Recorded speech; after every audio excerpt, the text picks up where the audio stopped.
예, 안녕하세요. 삼성증권에서 매크로 부문을 맡고 있는 허진욱입니다. 오늘 제가 말씀드릴 부분은 2025년 글로벌 경제 전망에 대해서 말씀드리려고 합니다. 먼저 이제 결론부터 말씀드리면 저희는 2025년 글로벌 경제는 미국뿐 아니라 주요국 모두에서 네 가지 측면, 즉 인플레이션, 노동시장, 성장률, 그리고 정책금리 모든 면에서 정상 수준으로 복귀하는 백투 노멀의 시대가 올 거다라고 판단하고 있습니다. 먼저 이제 단계적으로 가장 큰 관심사는 트럼프 2기 정부의 정책 효과입니다. 아시다시피 트럼프 정책 효과 중에 가장 관심을, 즉 이슈가 되고 있는 것은 무엇보다 관세일 겁니다. 왼쪽 차트에서 보시는 것처럼 지난 1기 2018년부터 19년 중에 미국이 대중 관세를 부과하기 시작을 했습니다. 그 결과는 8년이 지난 현재 보시면 미국의 대중 무역 적자가 30% 이상 줄었습니다. 적어도 단기적으로 양국 간의 무역 불균형을 해소하는 데는 관세가 비교적 효과가 크다라는 점을 증명했다라고 판단이 됩니다. 이에 따라서 트럼프 정부는 2기에도 현재 진행하려는 관세 정책을 그대로 진행할 것으로 그렇게 보고 있고요. 오른쪽 차트를 보시면 이에 따라서 2017년, 즉 대중국 관세부가 직전과 놓고 봤을 때 미국의 전체 수입에서 중국산이 차지하는 마켓 쉐어는 21%에서 13%까지 8%포인트나 줄었습니다. 그 사이에 지난 8년간 오른쪽에 보시는 주요 7개 국가들, 멕시코, 유로존, 캐나다의 경우는 자동차를 통해서 무역 흑자를 늘려왔고요. 베트남, 대만, 한국, 인도는 아시다시피 중국에서의 생산기지, 리로케이션의 수혜를 봤다라고 보시면 될 것 같습니다. 이에 따라서 트럼프 정부가 지금 부과하겠다는 대중국 관세는 예정대로 진행될 것으로 보고 있고요. 두 번째 파트인 멕시코, 유로존 그리고 일부 캐나다에 대한 자동차 관세 또한 현실화될 것으로 보고 있습니다.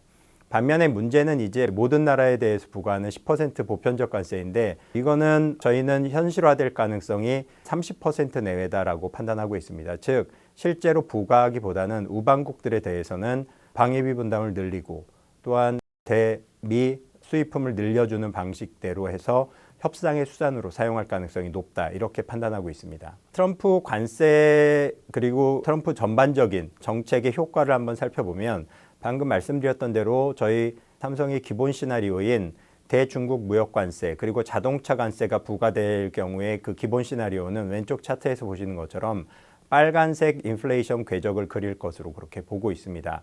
즉 관세 부과의 전체적인 효과는 약 예상보다 40bp, 즉 원래 관세가 없었을 경우에 내년 말에 미국의 핵심 물가는 2.1%로 예상이 됐었으나 현재 저희의 시나리오대로 관세가 부과된다면 2.5%로 40bp 높아질 것으로 보고 있습니다.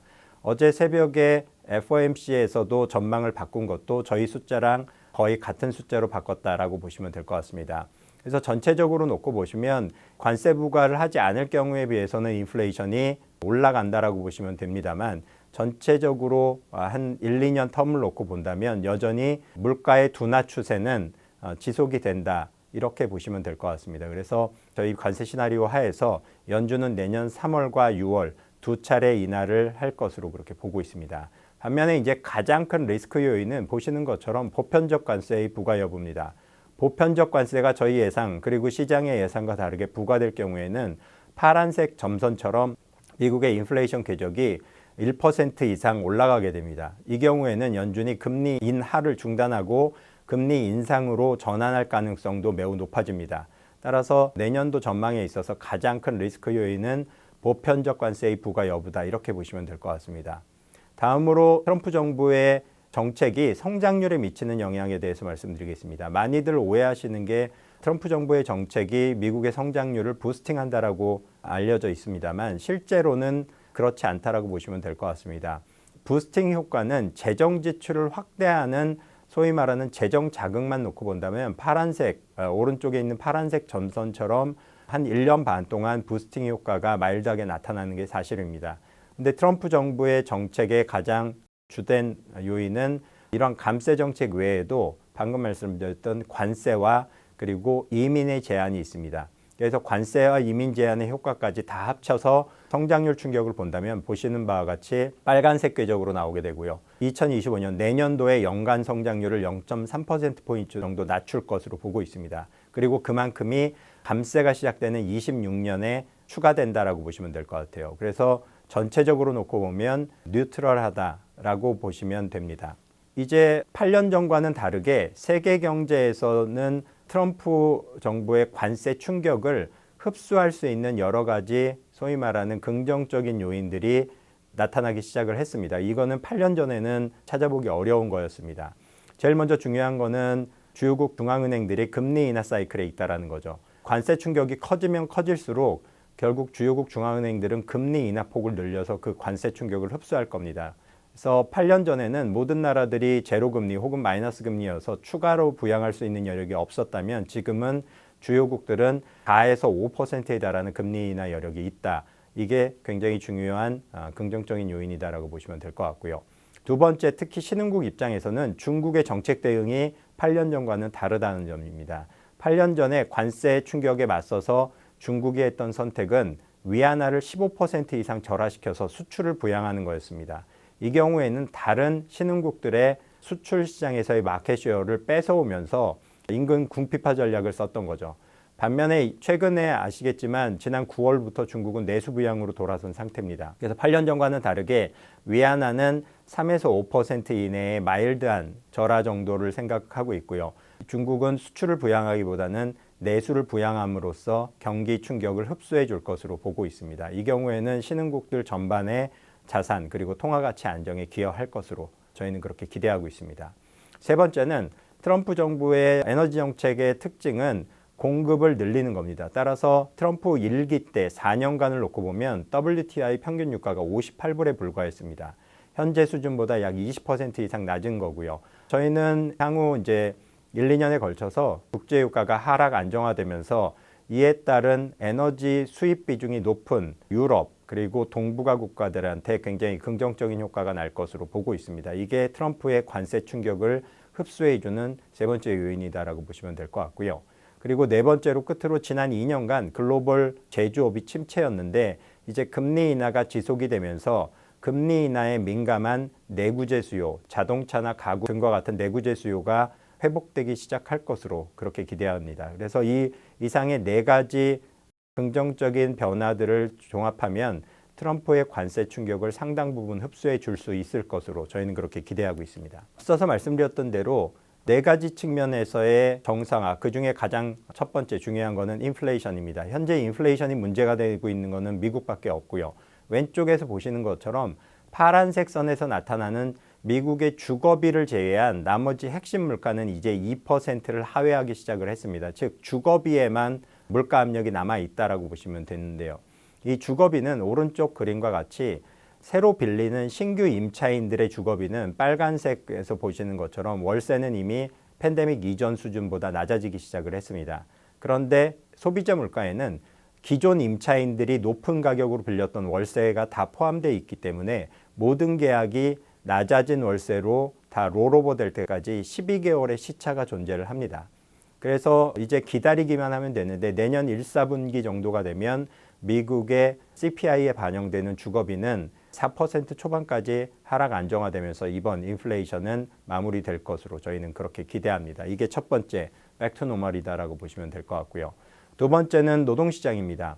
왼쪽 차트에서 보시는 것처럼 미국의 노동시장도 시장이기 때문에 수요와 공급이 중요합니다. 팬데믹 이후에 특히 22년, 23년에 걸쳐서 노동 공급을 초과하는 노동 수요가 심화되면서 미국 노동시장에서 노동력 부족과 임금 급등이 나타났습니다. 그런데 현재 보시면 노동 수요와 공급이 이제 거의 일치하는 재균형 상태를 회복한 리밸런싱이 끝난 상태입니다. 그래서 미국의 노동시장에서도 수요 공급이 이제 일치하면서 보다 정상적인 완전 고용 수준을 유지하고 있다. 이렇게 보시면 됩니다. 세 번째는 성장률입니다. 내년도 25년 주요국들의 성장률을 보시면 대부분 잠재 성장률, 원래 그 경제가 갖고 있는 너무 차갑지도 그렇다고 너무 뜨겁지도 않은 정상적인 성장률에 거의 수렴하는 것을 보실 수 있습니다. 이거는 미국뿐 아니라 대부분의 선진국들, 유럽과 일본 포함한 선진국들도 다 잠재 성장률에 수렴하는 성장률로 복귀한다라고 보시면 될 것 같습니다. 이게 세 번째 팩터는 말이고요. 이렇게 성장률이 잠재 성장률을 복귀하고 인플레이션도 물가 목표 2%에 거의 근접하기 시작하면서 모든 나라에서는 그의 적절한 금리인 중립금리를 향해서 점진적인 금리 인하가 내년에도 지속될 것으로 그렇게 보고 있습니다. 그래서 미국, 유럽 등과 같은 선진국에서는 약 1에서 1.5% 정도의 추가적인 금리 인하 여력이 남아 있다라고 보시면 될 것 같고요. 신흥국들은 이보다 조금 적은 정도의 금리 인하 여력이 있다. 이렇게 판단이 됩니다. 예, 이제 금융시장에 대해서 말씀드리겠습니다. 12월 FOMC에서는 내년도 금리 인하 예상 횟수를 4회에서 2회로 축소하면서 단기적으로 시장에 충격을 주었습니다. 그렇지만 보다 중요한 것은 파월 의장이 여전히 노동시장의 추가적인 악화를 막기 위해서 할 수 있는 모든 일을 다 하겠다라는 도비시한 스탠스를 여전히 유지하고 있음이 확인되었습니다. 따라서 저희는 트럼프 관세 효과를 반영해서 예상보다 연준의 금리 인하 속도는 느려졌지만 결국은 금리 인하의 최종 폭은 여전히 3.5% 내외로 내년도에 2차례 그리고 26년에도 2차례 금리 인하를 연준이 계속할 것으로 그렇게 보고 있습니다. 이렇게 연준이 경기 침체 그리고 노동시장의 악화를 막기 위해서 언제든 시장에 안정책을 제공해 줄 수 있다는 측면에서 주식시장은 소위 말하는 페드풋, 즉 보험을 하나 들고 주식을 투자하는 느낌이고요. 반면에 채권시장에서는 특히 장기금리 하락은 경기 침체 가능성이 높아지고 있음을 의미합니다. 따라서 장기금리가 내년에도 미국이 경기 침체에 빠지지 않는다면 저희는 미국 10년물 기준으로 4에서 4.5%가 여전히 적정 수준이다라고 판단하고 있습니다. 말씀드렸듯이 가장 중요한 것은 연준의 금리 인하보다는 이제 금리 인하가 시작된 이후에 미국이 경기가 침체를 겪느냐 아니면 지금과 같이 골디락스를 유지하느냐 그리고 연착륙을 하는 가운데 연준이 조금 더 금리 인하를 더 제공해주는 인슈런스 컷을 해주느냐에 따라서 미국 주식시장의 퍼포먼스는 차이가 큽니다. 즉 빨간색으로 보시는 그 경기 침체 기간에는 연준이 아무리 금리를 인하하더라도 첫 인하 이후에 2년 동안 주식시장은 크게 회복하지 못합니다. 반면에 현재와 같이 골디락스 그리고 연착륙 궤적에서는 첫 인하하고 1년 정도가 흐르면 주식시장이 평균 S&P 지수 기준으로 약 15% 내외 그리고 2년이 흐르면 40% 정도까지 상승폭이 커지는 것을 볼 수 있습니다.